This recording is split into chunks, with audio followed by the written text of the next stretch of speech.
There's one thing about Zakir Naik that makes people really think that he knows what he's talking about, and that's when he's able to share facts randomly and very quickly from the top of his head in such a manner that makes you think, wow, he is a really intelligent man.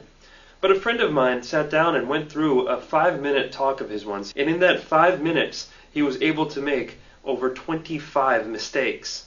Charles Darwin went on an island by the name of Calotropis. There is no such island as the Calotropis Islands anywhere. It was actually the Galapagos Islands that Darwin visited, where he found finches. And there he found birds pecking at niches. These finches do not peck at niches, as Naik says. They lived in separate ecological niches. Depending upon the ecological niches they pecked, the beak kept on becoming long and short. The differences Darwin observed between these finches were far more than simply beak length. They included differences in color, size, mating behavior, songs, and preferred food. This observation was made in the same species, not in different species. Darwin's observations of varying beaks were made on 14 different species of finches, not just one, as Dr. Naik claims.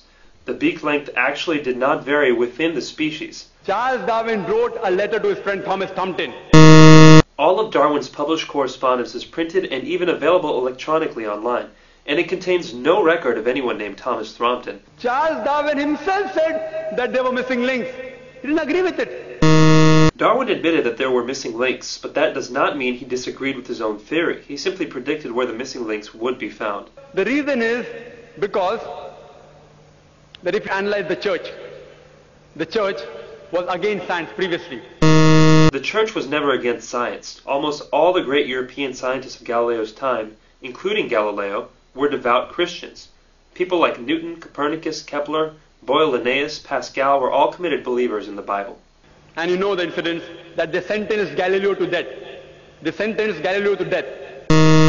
Galileo, a devout Catholic, was never sentenced to death. He was sentenced to life imprisonment on June 22, 1633, and then that sentence was commuted to house arrest. He died more than 8 years later on the evening of January 8, 1642, of old age. Galileo believed that his theories fit with the Bible, and he wrote a book arguing this based on early interpretations of Christians like Augustine. Naik goes on to make the same false statement 2 more times, but let's only count it as one factual error. So all the scientists, most of them, they support the theory because it went against the Bible, not because it was true. Actually, most scientists did not support Darwin's theory for many years, and most of these same scientists revered the Bible. Basically, this account by Dr. Naik is a total fabrication.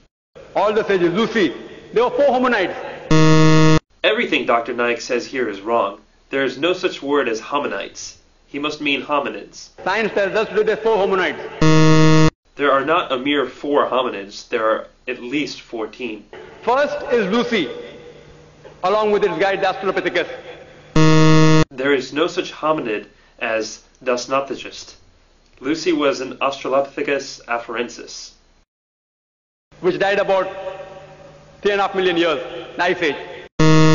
The Ice Age was not 3 1/3 million years ago. It was between 1.6 million years and 10,000 years ago. Then next came the Homo sapiens, who died about 500,000 years ago. Homo sapiens did not die out 500,000 years ago. You and I, and even Zakir Naik, are Homo sapiens. Then came the Neanderthal man. According to evolutionary theory, Neanderthal man was not on the direct line to modern man, but an Ice Age offshoot. The Neanderthal man, who died 100 to 40,000 years ago. Neanderthal man went extinct 30,000 years ago, not 100 to 40,000 years ago. Then came the 4th stage, the Cro-Magnon. Cro-Magnon man is the same thing as Homo sapiens, which Naik had mentioned as a different earlier species. There is no link at all between these stages. Actually, evolutionary biologists have found many examples of what they claim to be links between these stages. For example, Homo habilis, Homo ergaster, and Homo heidelbergensis. If you know of Sir Albert Georgi, who got the Nobel Prize for inventing the vitamin C. Georgi didn't invent vitamin C, he discovered it. Vitamin C is a naturally occurring substance that doesn't need to be invented. He wrote a book, The Crazy Ape and Man, against Darwin's theory. Albert said Georgi's book was not called The Crazy Ape and Man, but simply The Crazy Ape, and it was not a refutation of evolution, but a sociological commentary. If you know about Rupert Stalbert, this person wrote a new theory of evolution against Darwin's theory. Who is Rupert Stalbert? I can find no trace of anybody with that name. From the apes. If you know of Sir Frank Salisbury, he was a biologist. Nike quotes one unknown person after another. Who is Sir Frank Salisbury? Again, vigorous searching can find no trace of anybody with that name. But to give Nike the benefit of the doubt, this will not be counted as a factual error. If you know about Whitemeat, Sir Whitemeat. Whitemeat? Who is Sir Whitemeat? For the fourth time, no trace can be found of anybody with this name. At lower levels, an amoeba, at lower species level, amoeba can change to paramecia. There is no such thing as paramecia. Perhaps he means paramecium, but the evolutionary change of an amoeba to a paramecium is far more dramatic biologically than the relatively small biological difference between apes and humans. According to Francis Crick, who's authority in this field, he said it is unimaginable. There is no such person as Francis Crick. Nike probably means Francis Crick, the co-discoverer of DNA. Francis Crick believes fully in evolution.